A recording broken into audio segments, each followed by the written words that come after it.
بہت بڑا ہے اور اس کا نتیجہ بہت بڑا ہے، اس کا فائدہ بہت بڑا ہے۔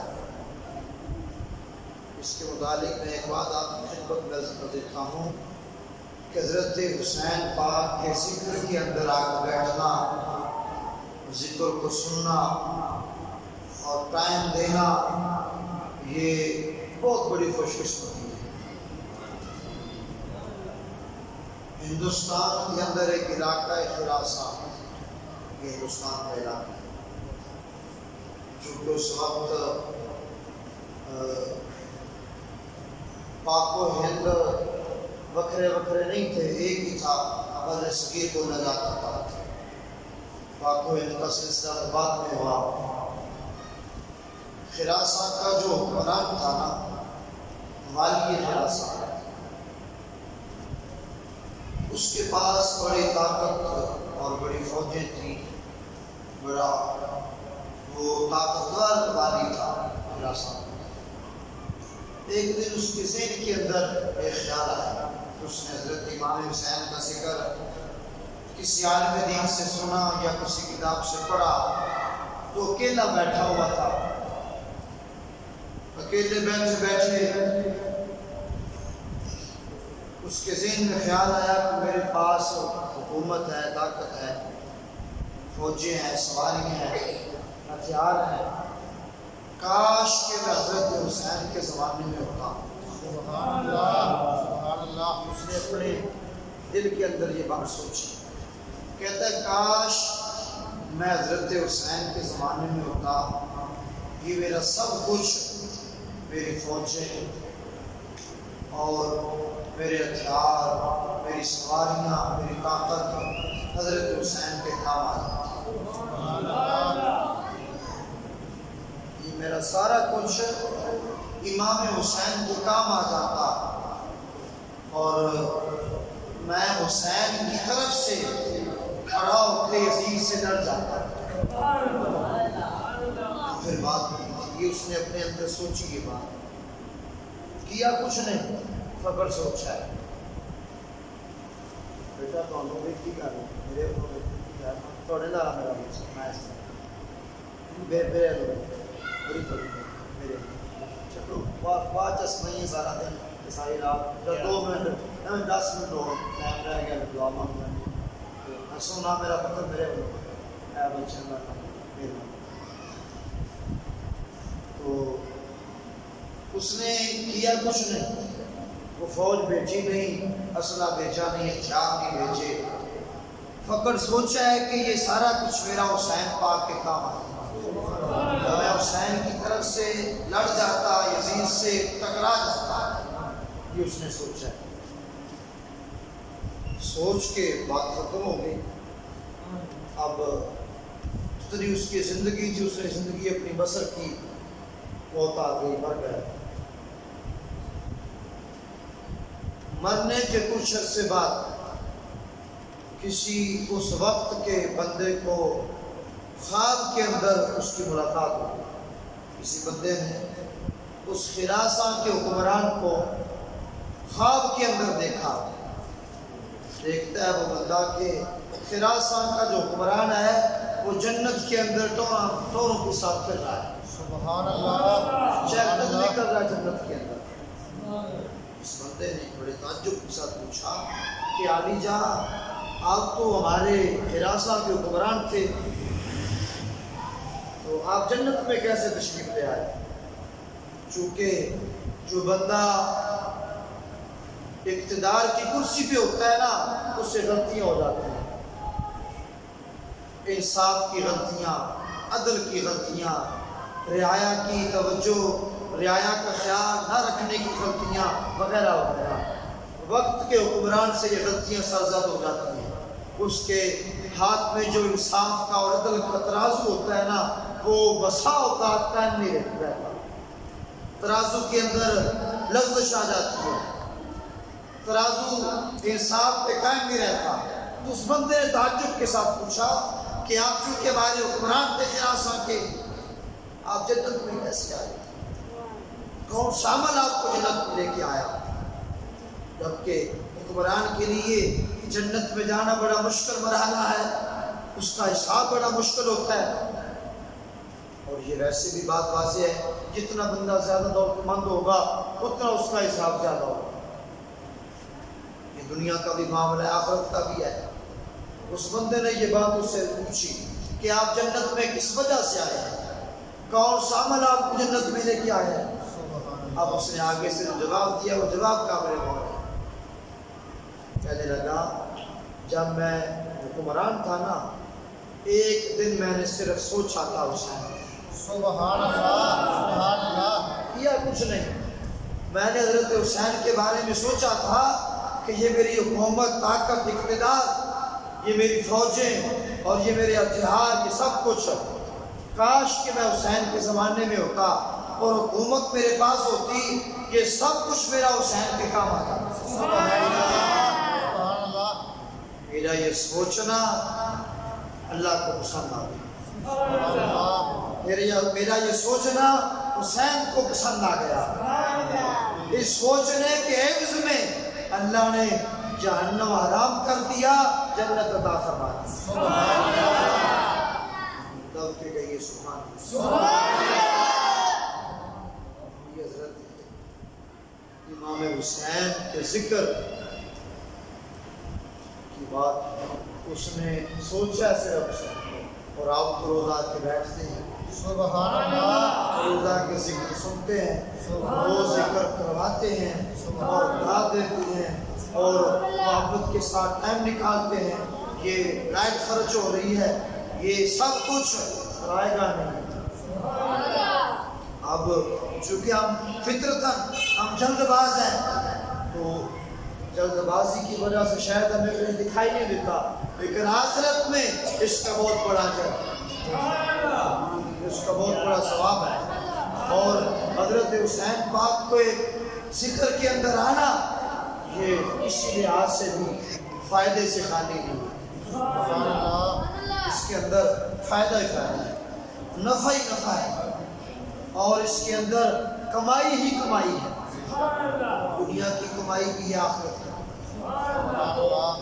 اب یہ تو حضرت حسین کے ذکر کے متعلق میں نے ایک بات کی۔ حضرت امام حسین رضی اللہ تعالیٰ عنہ، آپ کے والد گرامی حضرت علی شیر خدا رضی اللہ تعالیٰ عنہ، آپ بعض لوگ ایک بات کرتے ہیں، وہ کہتے ہیں کہ حضرت علی کے بارے میں اور اصحاب ثلاثہ کے بارے میں اختلاف آتا ہے، یعنی بعض لوگوں کا یہ نظریہ ہے کہ حضرت علی اور حضرت ابوبکر، عمر، عثمان کے مابین اختلافات ہیں۔ اس کے متعلق میں ایک روایت درس کر دیتا ہوں، ایک حدیث ہے وہ میں کر دیتا ہوں۔ ایک دن حضرت علی شیر خدا رضی اللہ تعالیٰ عنہ میرے آقا کے وصال باکبار کے بعد حضرت صدیق اکبر خلیفہ وقت ہے، حضرت صدیق اکبر مسلمانوں کے حکمران ہے، تو حضرت علی شیر خدا ایک دن اپنے گھر کے اندر گھریلو معاملات کے اندر مصروف تھے، تو مسجد کے اندر اذان ہوئی۔ جب اذان ہوئی حضرت علی شیر خدا نے گھریلو مصروفیت کو وہیں پہ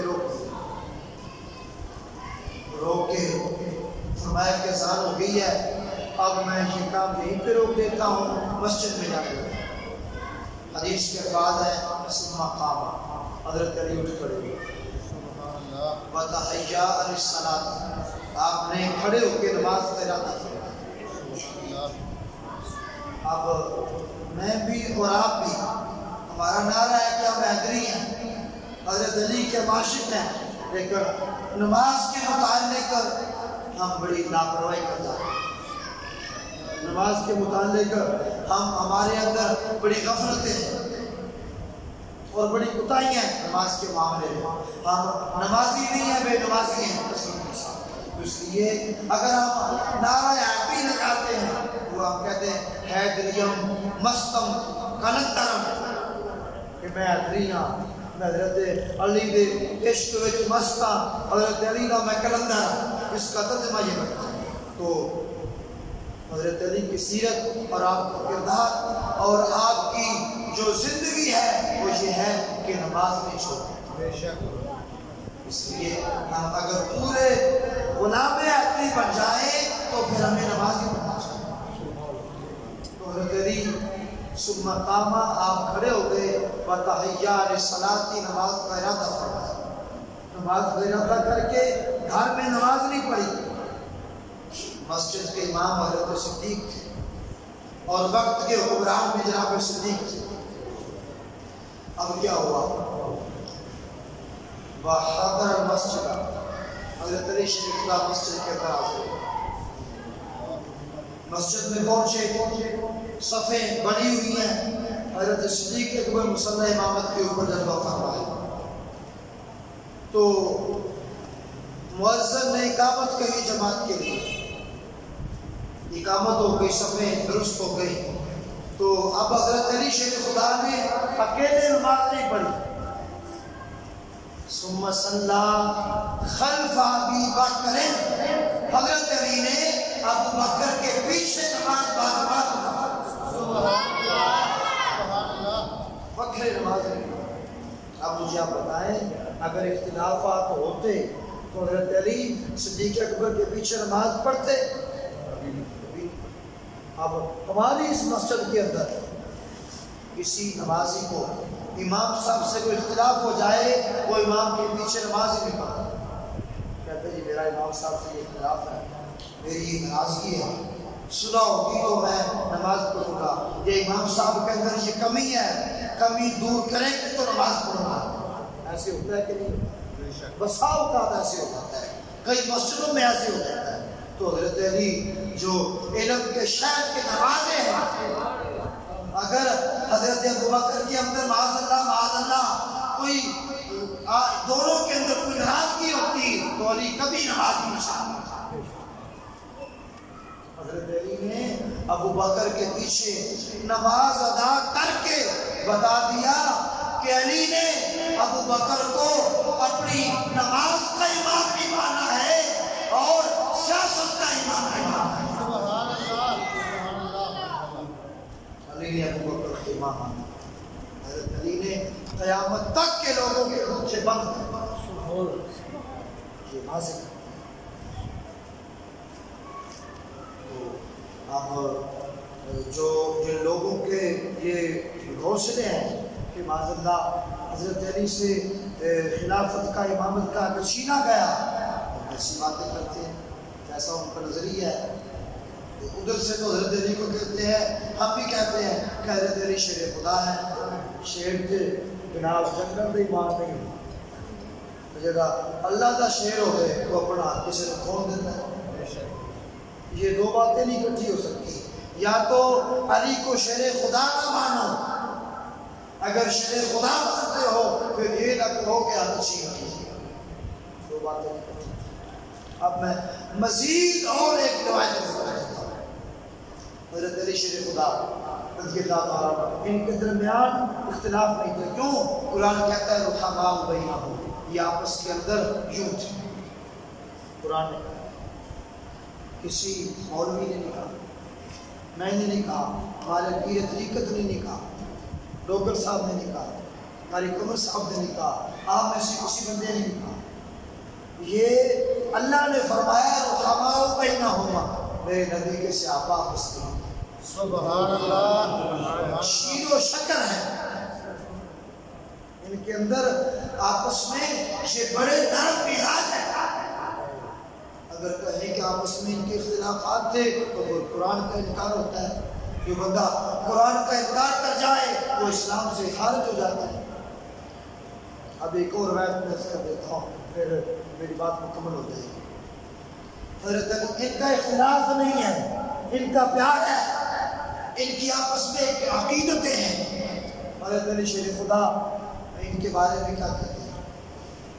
آپ کے حضرت علی کے الفاظ ہیں. آپ فرماتے ہیں ہما امامان عادلان قاسطان. سن لو ابو بکر اور عمر کے بارے میں علی کا نظریہ. فرماتے ہیں علی کا ابو بکر اور عمر کے بارے میں نظریہ کیا ہے؟ میرا عقیدہ ابو بکر اور عمر کے بارے میں کیا نہیں فرماتے. فرماتے ہما امامانی عادلانی قاسطانی، ابو بکر اور عمر دونوں عدل والے امام تھے، انصاف والے امام تھے، ان کے دامن سے انصاف جھلکتا تھا، دونوں عدل والے تھے، انصاف والے تھے، اور دونوں سے ناانصافی نہیں ہوئی۔ آگے کیا فرمایا؟ آپ نے فرمایا وَقَانَا عَلَى الْحَقِّ، دونوں حق پر تھے۔ علی کہہ رہے، علی کہہ رہے، ہمارے پیر صاحب نے کہا ہے، علی فرما رہے دونوں امام تھے اور عادل امام تھے، منصف امام تھے، وَقَانَا عَلَى الْحَقِّ، دونوں حق پر تھے۔ کیسے حق پر تھے؟ مجھ سے پہلے دونوں خلیفہ بنے، مجھ سے پہلے ان کا حق تھا، تب اس بات کی خبر تھا۔ اچھا، اور کوئی بندہ کہہ سکتا ہے کہ ٹھیک ہے جی، حضرت علی نے فرمایا کہ وَقَانَا الْحَقِّ، حق پر تھے، وہ شروع میں حق پہ رہے، مرنے سے پہلے وہ حق سے پھر بیٹھے، وہ کہہ سکتا ہے۔ حضرت علی نے آگے بھی وضاحت فرمایا وَقَانَا الْحَقِّ، دونوں حق پر تھے، وَمَاتَ عَلَيْهِ، دونوں کا وصال بھی حق پر ہوا، زندگی بھی حق پہ گزاری، وصال بھی حق پہ ہوا۔ حضرت علی نے یہ بات کر کے بوٹھا بند کر دیا۔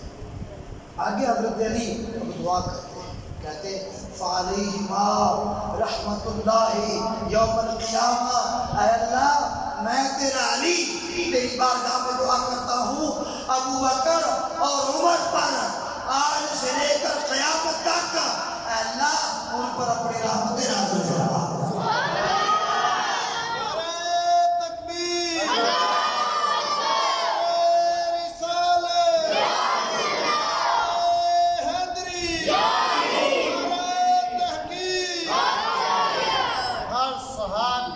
نبی جنتی تاجدار ختم نبوت